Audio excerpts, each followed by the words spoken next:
여러분들에게 어떤 자격 조건이 갖추어져야 하나님께 부르심을 입을 수 있을까요?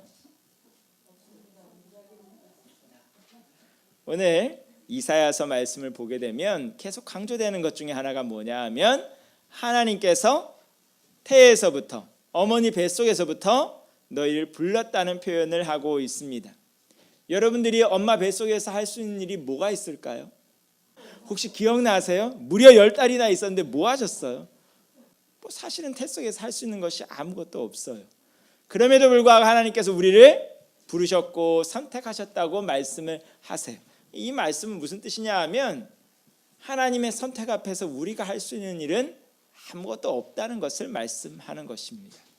그런데 그리스도인들도 이 땅에 살아가면서 자꾸 주님의 말씀을 듣기보다는 자꾸 세상의 기준을 쫓아가면서 쓸데없는 일에 힘을 빼는 경우들이 많습니다. 하나님 앞에 부름을 받고 쓰임을 받으려고 하면 뭔가 갖춰야 될 게 많은 것 같아요. 그래서 교회 밖에 있는 사람이나 교회 안에 있는 사람이나 뭔가 명함에 달 거를 많이 달아놓으려고 노력을 하는데 하나님 앞에 그 모든 것이 소용이 있을까요? 없을까요?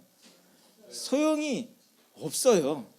그런 인간적인 자격 조건은 하나님의 고려 대상이 전혀 아니에요. 만일에 그런 식으로 부름을 받으려고 했으면 예수님께서 제자를 고를 때 면접 시험을 봤어야 할 거예요. 예수님께서 제자들 고를 때 어떻게 하셨을까요? 면접 시험 보셨을까요? 자, 베드로 와봐. 너 어디서 자랐니? 몇 년생이고 무슨 공부했니? 친인척 관계가 어떻게 돼? 그런 거 물으셨어요? 그게 아니고 다짜고짜 베드로한테 가셔서 뭐라 그래요? 너는 나를 따르라. 내가 너희로 하여금 사람을 낚는 어부가 되게 하리라. 일방적으로 고르신 거거든. 이거를 잘 알아야 돼요. 하나님 앞에 나올 때 많은 사람들이 이런 얘기를 해요. 직분을 드려도 그렇고 무슨 일을 맡겨도 그렇고 이런 말씀을 하세요. 저는요 이게 부족하고요 저게 부족하고요 이게 갖춰지지 않았고 이렇고 저렇고 하면서 이유를 많이 얘기를 해요. 일을 하건 안 하건 다 좋은데 그런 조건을 다는 것은 그닥 바람직한 것은 아니에요. 왜냐하면 그 말 속에는 뭐가 들어가 있어요? 내가 이런 조건을 갖추고 저런 조건을 갖추고 이렇게 되고 저렇게 되면 하나님께서 나를 들어 쓰실 거야. 그게 아니라는 거죠. 순서가 바뀌었다는 거죠. 하나님 앞에 부름을 받고 쓰임 받는 자들은 기본적으로 믿음을 가진 자라야 해요. 믿음을 가지고 주 앞에 나오면 채워주시는 분은 누굴까요? 바로 하나님이신 거예요. 이거를 똑바로 알아야 돼요. 교회는 주의 일을 감당함에 있어 세상의 학위를 가지고 능력을 가지고 자격 조건을 가지고 주의 일을 감당하는 곳이 아니에요. 만일에 그런 식으로 주의 일을 감당하려고 하면 교회 안에는 엄청나게 많은 분쟁이 생겨요. 이 모든 것들이 자꾸 교회의 성도들의 신앙을 근본적으로 헷갈리게 만드는 거예요. 하나님 앞에 쓰임 받는 자들은 그런 자격 조건을 따지는 것이 아닙니다. 확실한 사명감이 있어야 되는 겁니다.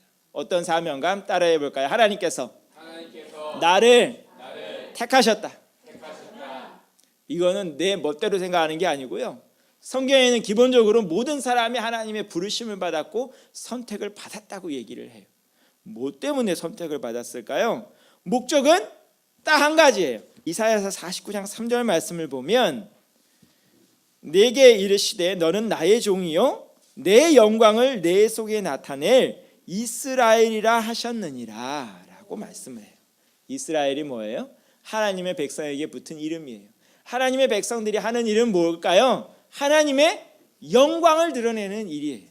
하나님이 칭찬받게 만들고 하나님께 기쁨을 드리고 하나님이 높으시고 위대하신 분임을 나타내는 것이 우리 삶의 가장 큰 목표예요. 모든 성도들이 가지고 있는 사명입니다. 그 방법이 사람마다 다를 뿐이에요. 사람마다 자기가 가지고 있는 학식과 배경에 따라서 그 영광을 드러내는 방법이 다를 뿐이지 하나님 앞에 자기가 어떤 자격 요건을 가지고 있다고 해서 너는 하나님 앞에 쓰임받을 종, 너는 하나님 앞에 쓰임받지 못할 종 하고 나눠지는 것이 아니라는 소리입니다. 그럼에도 불구하고 우리들은 계속 하나님 앞에서 뭐라고 투덜거리느냐? 4절 말씀을 보면 그러나 나는 말하기를 내가 헛되이 수고하였으며 무익하게 공연히 내 힘을 다하였다 하였노라. 여기서 중요한 게 뭐냐? 누구의 힘을 다하였다? 내 힘을 다하였다. 여러분들 힘 가지고 할 수 있는 게 뭐가 있어요? 없어요. 주님의 일은 누구의 힘 가지고 할까요? 주님의 힘 가지고 하는 거예요. 내 힘 가지고 하려고 하면 항상 시험 들고 문제가 생기고 원통하고 절망스러운 일만 생길 뿐입니다. 내가 이렇게 열심히 하려고 했는데 안 됐다고 투덜거릴 수밖에 없습니다. 그렇지만 내가 하는 게 아니고 누가 하는 거예요? 내 속에 계신 주님께서 하시는 것입니다. 오히려 우리가 주의 일을 감당할 수 있도록 주님께서는 우리에게 약속해 주신 것이 있어요. 여러분들 고린도전서 1장 말씀을 보면요, 사도 바울이 고린도 교회 성도들에게 이렇게 축복을 해 줍니다. 5절 말씀을 보면 이는 너희가 그 안에서 모든 일 곧 모든 언변과 모든 지식에 풍족함으로. 언변이라는 건 말 잘하는 거고요, 지식은 그야말로 지식이죠. 왜 언변과 지식이 필요할까요? 복음 전하라는 소리예요. 어떠한 상황에서건 하나님의 말씀 잘 증거할 수 있도록 여러분들에게 말재주도 주시고 지식도 주시라는 말씀을 하고 있는 겁니다. 말재주와 지식은 어떻게 하면 늘 수 있을까요? 성경을 보게 되면 그것조차도 복음서에 보게 되면 우리 속에 계신 성령님께서 말씀하여 주신다고 했어요. 그러면 우리는 뭐 해야 될까요? 하나님께서 말씀하실 수 있도록 준비가 되면 되는 거예요. 자꾸 내 지식을 내놓으려고 하고 내 생각을 말하려고 하고 내 고집 말하려고 하면 성령님의 말이 가로막힐 수밖에 없어요.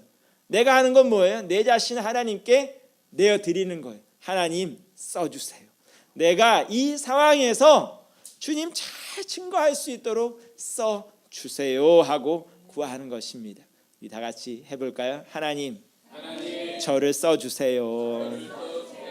아멘. 특별히 7절 말씀을 보면 이런 말씀이 나옵니다. 너희가 모든 은사에 부족함이 없이 우리 주 예수 그리스도의 나타나심을 기다림이라 라고 말씀을 합니다. 은사가 뭘까요?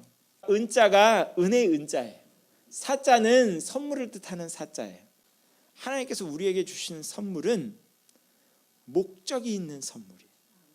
목적이 있는 선물. 선물을 주시긴 주시는데 우리한테서 뭔가 받아내려고 주시는 건 아니고 그 선물을 가지고 뭔가를 하라는 선물이에요.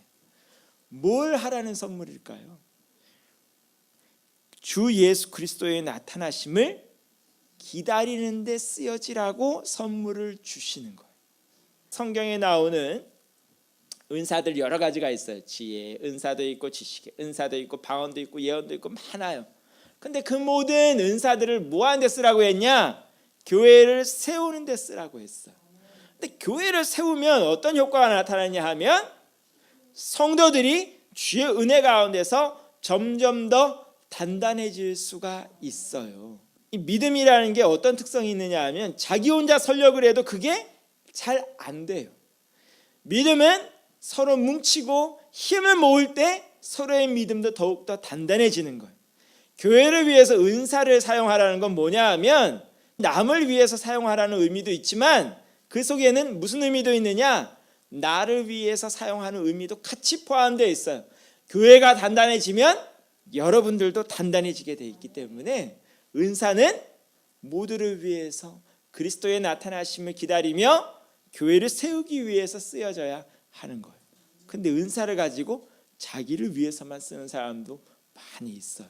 하나님께 무슨 선물을 받든 무슨 능력을 받든 자기를 위해서만 쓰는 분들도 있어요. 그렇게 되면 그 은사가 어떻게 되느냐? 훼손이 되기 시작하고 의미가 사라지기 시작하고 가치가 떨어지기 시작하는 거예요. 하나님 앞에 여러분들이 받은 은사가 뭐가 있을까요? 은사는 꼭 뭔가 대단한 영적 선물만 은사가 아니에요. 우리 모든 삶 자체가 은사입니다. 오늘도 내가 움직일 수 있는 것도 하나님의 은혜고 선물입니다.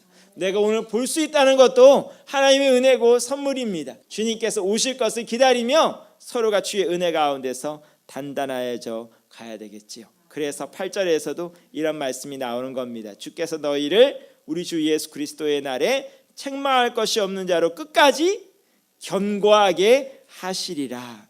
그러려면 뭘 잘해야 될까요?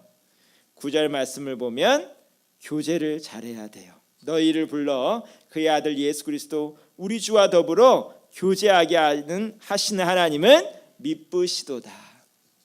예수님과 교제를 해야 되는데 지금 여러분들 눈에 예수님 보여요? 안 보여요? 안 보여요. 근데 예수님과 어떻게 교제를 할까요? 물론 기도하고 말씀 보는 것도 교제하는 것이지만 사실은 주님께서 우리에게 허락하신 형제자매와 교제하는 것도 주와 교제하는 데 다 포함이 되어 있습니다. 왜냐하면 피값 주고 사신 형제와 자매들이며 그 삶 속에서 예수님께서 함께 하시기에 우리 형제와 자매와 교제하는 것은 주님과 교제하는 것과 직결되어 있습니다. 주 안에서 서로 교제할 때 우리 교회가 주의 은혜 가운데서 주 앞에 받은 사명을 분명히 깨달을 수가 있을 것입니다.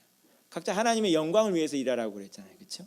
내가 어떻게 하면 하나님께 영광 돌릴 수 있을 것인지, 어떻게 하면 하나님을 기쁘시게 할 수 있을 것인지 그러한 교제 가운데서 분명히 나타날 것입니다. 요한복음 말씀을 보면 예수님의 제자들 안드레를 비롯해서 처음 주 앞에 부름받은 자들 세례요한을 통해서 하나님의 어린 양이라는 얘기를 들었을 때 지체하지 않았어요. 하나님 말씀 따라 하나님의 어린 양에게 예수 그리스도에게 가는데 가서 뭐라고 말씀하느냐? 어디에 계십니까 선생님? 제가 선생님 계신데 함께 하고 싶어요 라고 했더니 주님께서 하시는 말씀이 와서 보라. 39절에 나온 얘기예요. 와서 보라는 소리가 뭐냐 하면 은혜부터 받으라는 소리예요. 내가 내공이 생겨야, 내가 주의 은혜 가운데 단단해져야 그 다음이 있는 것이지 내 자신이 부실한 상황 가운데서 내가 뭘 하겠다고 나설 수가 없는 것입니다.